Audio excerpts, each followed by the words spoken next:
फिर दिन में जब भी टाइम लगता है कोई मंत्र कर रहा है, कोई सीमन सतनाम का कर रहा है, तो कितना माहौल बदल गया ना। उसमें बकवाद बतलावा वो न बोला, वो न बोला, उसका नाश होगा, उनका ऐसे नुकसान होने वाला है, वो ऐसे गलती करते हैं। तो इस तरह की बकवादें बतला के उस परिवार, उस घर के अंदर हम ये कुविचार छोड़ देते थे। फिर वो कुविचार हमारे मस्तिष्क में टकराते रहते थे, हमें डिस्टर्ब रखते थे, शांति नहीं होने देते। और जब परमात्मा की महिमा और अमृतवाणी जब स्टार्ट होती है तो कुविचार ऊपर चले जाते हैं और सुविचार उस घर में धीरे धीरे स्थापित होने लग जाते हैं। फिर घर में शांति शुरू हो जाती है।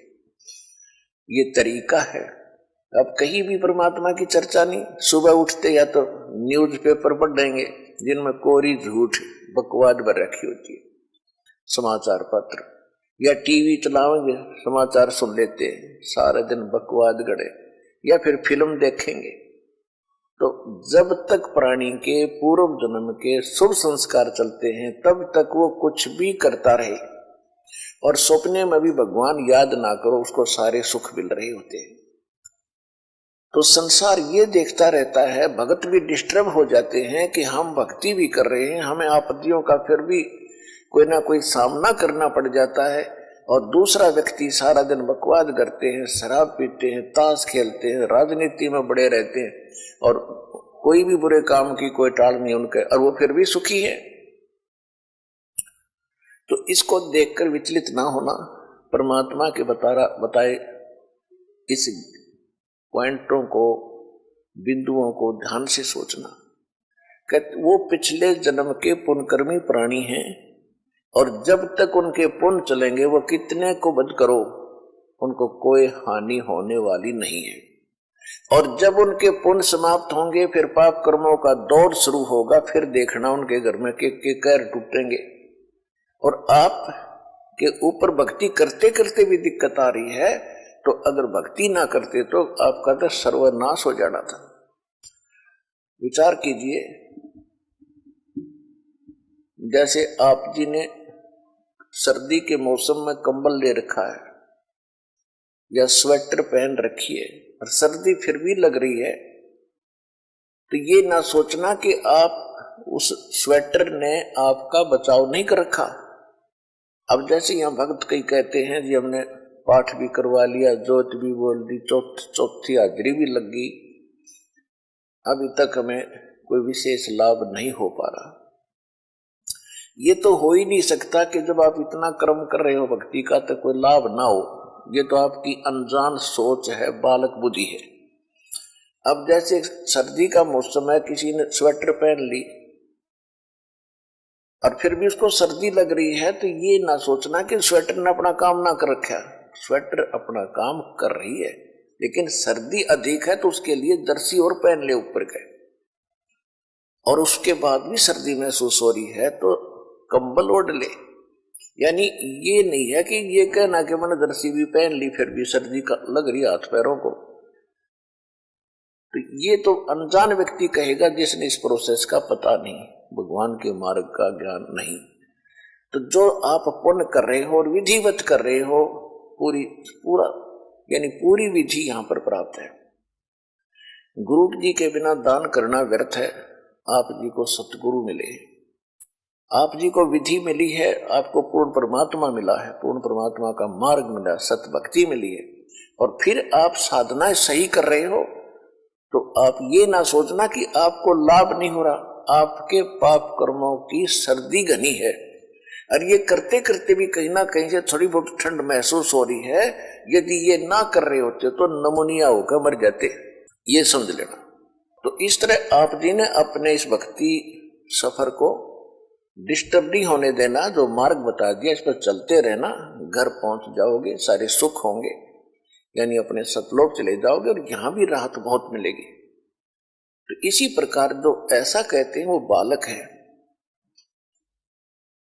और फिर ये सोचे कि हम भक्ति भी कर रहे हैं, दूसरा कुछ भी नहीं करता, उसके ठाठ हो रहे हैं, तो वो भी आप इस ज्ञान से सोचना कि जब बैटरी किसी ने चार्ज कर रखी है इन्वर्टर की, और आगे चार्ज है नहीं, उनके पास लाइट का कनेक्शन नहीं है, और उनकी बैटरी, फिर भी उनके पंखे चल रहे हैं, बल्ब भी जग रहे हैं। तो इससे अंडरस्टूड है, अनजान से अनजान व्यक्ति आजकल समझ सकता है कि वो बैटरी कितने दिन चलेगी। एक दिन एंड होगा और फिर अंधेरे में बैठेंगे, वे गर्मी में मरेंगे। इसी प्रकार जब तक पुण्य कर्मों की बैटरी चार्ज है पूर्व जन्म की, तब तक वो आपको सुखी दिखाई देते हैं, चाहे कितने खोटे खोदो। और आप अच्छे भी कर रहे हो और फिर भी महसूस करते हो हम दुखी। आप दुखी नहीं हो, आपके ऊपर तो ना जाने के कहर टूटना था, भगवान ने आपकी रक्षा कर रखी है। तो इस करके संसार की तरफ ना देख करके परमात्मा के इस ज्ञान को आधार बना के इस भक्ति मार्ग पे चलना। राम रटत कोड़ी भलो, चू चू पड़े जो चाम, ये सुंदर शरीर किस काम का, जा मुख नाही नाम। कहते हैं चाहे कितना बीमार व्यक्ति हो, रोगी हो, कोट भी लगा हो, यदि वो भक्ति करता है, सत्य भक्ति करता है, तो उसका रोग भी ठीक होगा, उसको मोक्ष भी मिलेगा। और जो सुंदर शरीर है, सारा दिन इसे के अपने देख रेख में इसी के गर्व करते हैं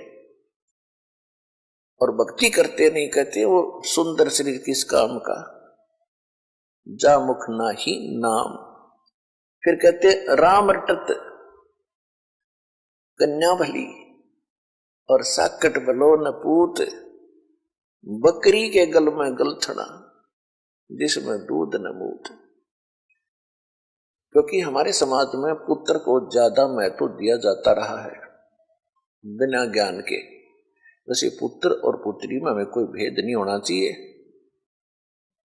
सब परमात्मा की आत्माएं हैं, अपने अपने संस्कार सब साथ लेकर आते हैं। फिर भी उस समय जो परमात्मा ये ज्ञान दिया करते थे कबीर भगवान, तो उस समय क्या कहा करते कि बेटी सत्संग में नहीं जाएगी, बेटे बेशक चले जाओ। लेकिन रिवाज तो थी नहीं भक्ति की, वैसे को दुख में वैसे कोई साधु संत के पास चले जाते थे दाढ़ा दूढ़ा लवाने के लिए। फिर भी परमात्मा याद दिलाते हैं कि राम रटत कन्या भली, भक्ति अगर बेटी कर रही है, उस बेटे से 100 गुना अच्छी है जो भक्ति नहीं करता। वो बेटा कैसा है, जैसे बकरी के गल में एक थन जैसी खाल लटका करे, थन जैसी। तो परमात्मा कहते हैं वो तो व्यर्थ का बोझ है उसके गल में बकरी के, वो किससे काम की कोनी वो खाल, ना दूध ना मूत, यानी किससे काम नहीं आती वह। इसी प्रकार वो बच्चा जो भक्ति नहीं करता, वो माता पिता के गल में गलथना है। और वो कन्या जो भक्ति करती है माँ के, वो बेटा तो माता पिता पर भार बनेगा कोई से को, क्योंकि जो भक्ति नहीं करता उस पर आपदाएं आएंगी, आपत्ति आएंगी, तो माँ बाप साथ दुखी होते हैं, जो पुत्र दुखी होता है तो वो डिस्टरबेंस करेगा आपकी भक्ति में भी, और दुखी भी रहेगा, दुखी रखेगा। अब जो बेटी भक्ति करती है उसके साथ भगवान होगा, उसके संस्कार में कोई पाप कर्म का दंड भी आवेगा, उसने भी भगवान रक्षा करेगा। और जिस परिवार में वह बेटी जाएगी उस परिवार को भी सुधारेगी, उसमें भी भगवान वहां साथ रहेगा, भक्ति प्रवेश करेगी, तो वह बेटी सदा सुखी रहेगी। बेटी सुखी रहेगी तो माता पिता की आत्मा भी शांत रहेगी। तो परमात्मा कहते हैं राम रटत कन्या भली, और साकट जो भक्ति करे न करण दे उसको साकट कहते हैं। वो साकट भला न पूत, जैसे बकरी के गल में गलथना, जिसमें दूध न मूत। वो किसी काम का नहीं वो बेटा जो भक्ति नहीं करता। परमात्मा कहते हैं जिव्या तो वाहे भली, जो रटे हरि नाम, नहीं तो काट के फेंक दियो, ये मुख में बलो न चाम। इस जिह्वा का कितना योगदान है हमारे लिए, यानी खारा मीठा चाखे, खाना खाने में सहयोग देती है।